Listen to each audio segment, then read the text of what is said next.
આજથી થોડાક દિવસ પહેલાં પોરબંદર જિલ્લાના રાણાવાવ તાલુકામાં એક સગીરા પર દુષ્કર્મનો બનાવ સામે આવ્યો હતો. આ સામૂહિક દુષ્કર્મની ઘટનાથી પોરબંદરમાં ખળભળાટ મચી ગયો હતો. આ મામલે સ્થાનિક પોલીસ સ્ટેશન ખાતે 4 જેટલા આરોપીઓ સામે ગુનો પણ નોંધાયો હતો. 3 જેટલા આરોપીઓની પોલીસે ધરપકડ કરી હતી, જ્યારે જયરાજ સુંડાવદરા નામનો જે મુખ્ય આરોપી હતો તે ફરાર ચાલી રહ્યો હતો અને તેને પોરબંદર ક્રાઇમ બ્રાન્ચની ટીમે અમદાવાદથી ઝડપી પાડ્યો અને ત્યારબાદ તેને કાયદાનું ભાન કરાવી. ત્યારે શું સમગ્ર મામલો છે, વિગતે વાત કરીએ.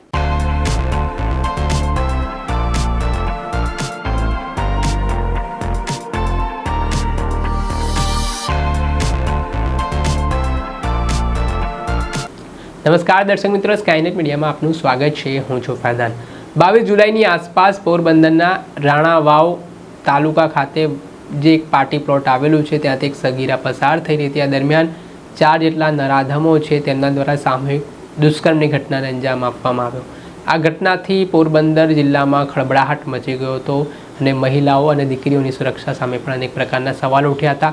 આ ઘટના બનતાની સાથે જ પોરબંદર પોલીસ દોડતી થઈ હતી અને ગણતરીના કલાકોમાં હ્યુમન ઇન્ટેલિજન્સ અને ટેકનિકલ એનાલિસિસના આધારે 3 જેટલા આરોપીઓની ધરપકડ કરી હતી. જ્યારે અન્ય એક નાસ્તો ફરતો આરોપી જયરાજ સુંડાવદરા જે આ ઘટનાને અંજામ આપ્યા બાદ અમદાવાદ ભાગી ગયો હતો અને તેને પકડવા માટે લોકલ ક્રાઇમ બ્રાન્ચને બાતમી મળી હતી કે આ આરોપી અમદાવાદના એસજી હાઈવે વિસ્તારમાં ફરી રહ્યો છે અને બાતમીના આધારે જ પોરબંદર એલસીબીની ટીમે આરોપી જયરાજ સુંડાવદરાને ઝડપી પાડ્યો હતો. ત્યારબાદ તેને પોરબંદર લઈ જઈ જે ઘટના સ્થળ ઉપર તેના ગેંગરેપ આચર્યો હતો ત્યાં દોરડા વડે બાંધીને પોલીસે તેની શાન ઠેકાણે લાવી હતી. ઘટનાનું રિકન્સ્ટ્રક્શન કરવામાં આવ્યું હતું અને આખો જે ઘટનાક્રમ બન્યું છે તેને લઈને શું કહી રહ્યા છે અધિકારી તે સાંભળી લો.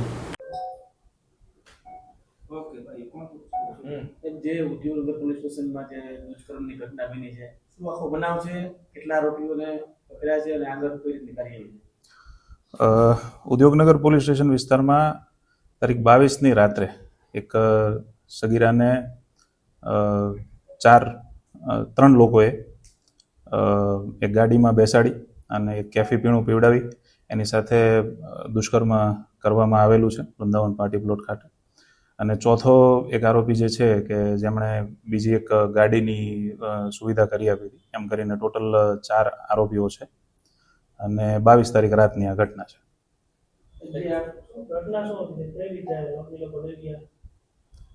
સગીરા જે છે એ મુખ્ય આરોપી જે છે જયરાજ દિલીપ સુંડાવદરા એમના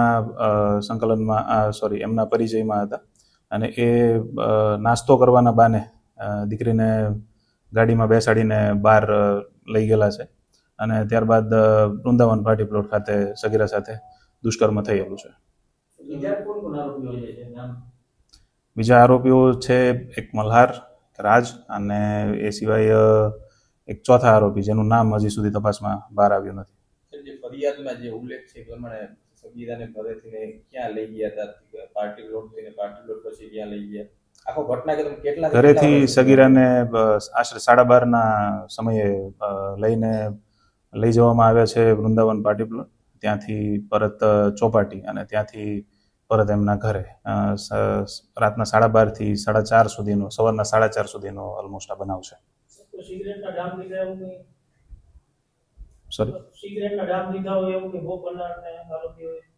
હા, બસ એ જ ફરિયાદમાં જે ઉલ્લેખ છે કે સિગરેટ ડામ દીધેલ છે. હા, કઈ એના કેફી છે કે કેમ એ સ્પેસિફાઈડ નથી, પણ એના ડ્રિંકમાં કશું મેળવવામાં આવેલું હતું. એ તપાસમાં ખુલ્લેથી જાણ થશે.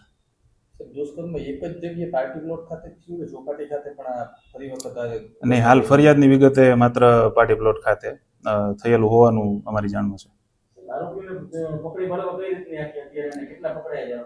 આરોપીઓને પકડી પાડવા માટે અમારી 2 ટીમ અત્યારે સતત કાર્યરત છે. એમને હ્યુમન અને ટેકનિકલ બંને સોર્સિસથી શોધવા માટેનો પ્રયત્ન થઈ રહ્યો છે. 2 આરોપીઓને રાઉન્ડ અપ કર્યા છે, જેને આજે અટક કરવામાં આવશે.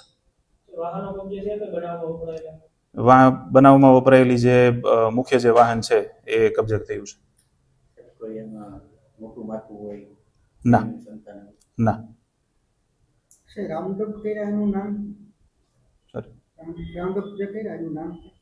રાઉન્ડઅપમાં એક મલ્હાર છે અને એક જે ચોથો અજાણ્યો ઈસમ છે એ છે. આ હતા ડીવાયએસપી પોરબંદરના, તેમના મામલે માહિતી આપી છે. હાલ આપ જે દ્રશ્યમાં જોઈ રહ્યા છો, આરોપી જયરાજ સુંડાવદરાને તેણે આ જે ઘટનાને અંજામ આપ્યો છે, હવે તેને રડવાનો વારો આવ્યો હોય તેવી સ્થિતિનું નિર્માણ થયું છે. પોલીસે પણ હવે આવા આરોપીઓ સામે કડકમાં કડક કાર્યવાહી હાથ ધરી છે, જેના કારણે ભવિષ્યમાં પ્રકારના કૃત્ય કરતા પહેલાં આરોપીઓ 100 વખત વિચાર કરે. હાલ તો તેણે જે કરતૂત કરી છે તેને લઈને હવે તેને ભોગવવાનો વારો આવ્યો હોય તેવી સ્થિતિનું નિર્માણ થયું છે. દર્શક મિત્રો, આવા જ નવા વિડીયો સાથે આપને માહિતગાર કરતા રહીશું, એટલે સ્કાયનેટ મીડિયા જોતા રહો.